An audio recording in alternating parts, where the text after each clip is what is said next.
Hello everyone, চলে এলাম নতুন একটা ভিডিও নিয়ে। আমার বোনের বিয়ে ছিল, তো মেহেন্দি পড়াচ্ছি আমি, সেটারই একটা ছোট ক্লিপস তোমাদের সাথে শেয়ার করছি। তো বোনের বিয়ের আগের দিন, মানে আইবুড়ো ভাতের দিন, আমি খুব দেরিতে পৌঁছাই। তো সে কোণে তো রেগে নিজেই মেহেন্দি পরে নিচ্ছিল, বেকাতারা হচ্ছিল, যাই হচ্ছিল। তারপরে ভাবলাম যে চল আমি পড়াই।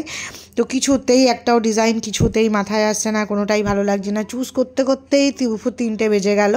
তারপর যাই হোক একটা শুরু করলাম, জানি না কেমন হয়েছে, শেষ অবধি কিন্তু দেখতে হবে কেমন হয়েছে। ফাইনাল লুকটা একদম শেষে রয়েছে। তো যাই হোক, বোনের বরের নাম তো বুঝতেই পারছো কি, সুরজিৎ।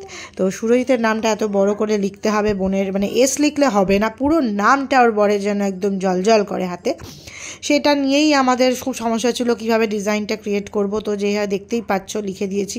এ নিয়ে হাসি হচ্ছে আমাদের যে কিভাবে ওই নামটাকে রেখে ডিজাইনটা করা যায়। তো যাই হোক, ডান হাতে তো করতে গিয়ে খুবই সমস্যায় পড়েছিলাম, নামটা রেখে গিয়ে আর ডিজাইন করতে পারছি না, কারণ ওর হাতটা ভীষণই ছোট।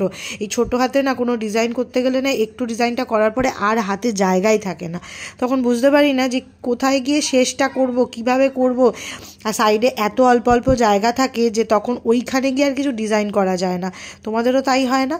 তো যাই হোক, দেখতে পাচ্ছ খুব সুন্দর, আর হাতের দেখো নোকঠোকগুলো খুব সুন্দর, ভালোই লাগছিলো। তো ও এই ওপরের ডিজাইনটা দেখতে পাচ্ছ ও চুজ করে রেখেছিল, বলেছিল দিদি এইটাই আমি পরবো, মাঝখানটা এরম গোলের মধ্যেই হবে, আর হাতে আঙুলটা একটু হবে, আর রিস্টটা একটুখানি হবে।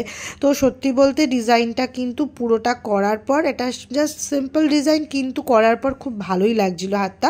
শেষে তোমরা বুঝতেই পারবে, দেখো কেমন লাগছে। তোমরা কিন্তু জানিও অতি অবশ্যই, কমেন্টস করো আমাকে, আর সাবস্ক্রাইব করো। Bye bye.